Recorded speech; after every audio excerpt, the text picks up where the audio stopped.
Good morning everyone. It's Thursday today at ang ganda ng araw. So, mag-comment lang ako everyone dahil gusto ko lang talaga, in my own opinion and my own reaction lang to everyone ha. So, nakita kasi natin na si Inday Sara, nasabi niya noon na hindi siya mag-endorso uli ng mga Marcos. But nakita natin ngayon, nagulat tayong lahat na pagbalik niya, inendorso niya si Amy Marcos, si Manga. No?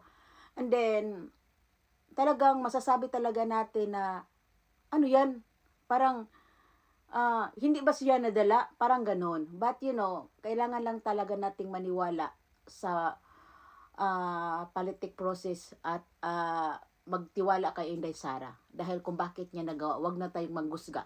Basta, in my side, si Inday Sara lang ang gusto ko, wala akong pakialam kung sino ang iniendorso niyang mga dating tumalikod at nag-try-draw sa kanila. At iniendorso niya ngayon, no? Kasi alam niyo everyone, sa totoo lang, itong mga side ng administrasyon ngayon, kung napansin natin, dahan-dahan silang, alam niyo mga ahas, mga plastic tong mga animal na to, dahil bakit?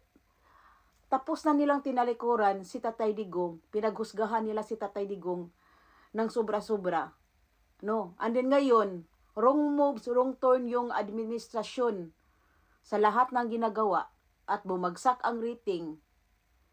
Ngayon, na-realize nila na, uy, sira din pala ang image natin dito, nadadamay tayo. So, yung iba, dahan-dahan, lumalapit dito kay Inday Sara.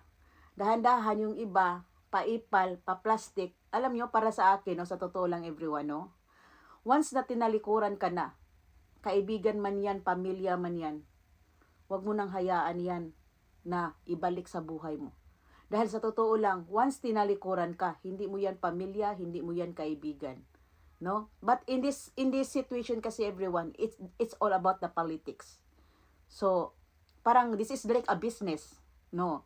Kaya hindi din natin masisisi si Inday Sara na tinanggap niya uli at nakita natin sinuport, parang inendorso niya uli si Amy Marcos. But nasa atin na yung mga Pilipino. Ha? Nasa atin na yan kung iboto natin yan si Manga, no? Si Manang Manga, no? Kasi no to Marcoses na talaga dahil nabudol na ilang beses ang Pilipinas, no? Itong mga Marcoses na to. So, para sa akin everyone, talagang ito lang din ang makomment ko at hayaan natin si Inday Sara, magtiwala tayo sa kanya. At yung kung sino-sino man yung mga nagpapaipal ngayon at bumabaliktad na naman dun kay hindi kayo nahihiya. Tapos nyo nang pinagusgan yung iba dyan ba, ng mga senador, ng congressman, na matapusan nilang pinagusgahan sobra si Tatay Digong, dinidiin si Tatay Digong, no? Tapos ngayon, parang nagbago ang isip, alam nyo yung talagang, ay dito na tayo papansin tayo kay Inday Sara kasi para maano yung image natin, bumaliktad na, parang magsasalita na ng maganda laban sa mga Duterte, yung ganun. Kahit magsalita pa tong mga piste na to ng magagandang salita laban sa mga Duterte, tapos na ninyong sinisiraan si Tatay Digong, wala na kaming tiwala. Kaya tayong mga Pilipino, remain tayo sa kung sino man ang nagstay sa side ni Tatay Digong hanggang last.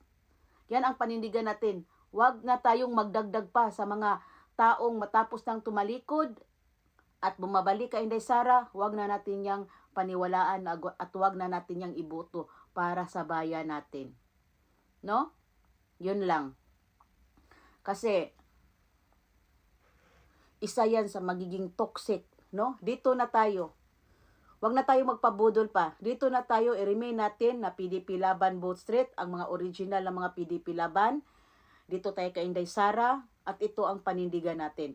Kung sino man ang i-endorso ni Inday Sara na galing sa administrasyon na nakipagplastikan kay Inday Sara ngayon, hayaan natin yan. Basta remain tayo kung sino man ang mga taong talagang nandyan kay Tatay Digong hanggang sa huli. No?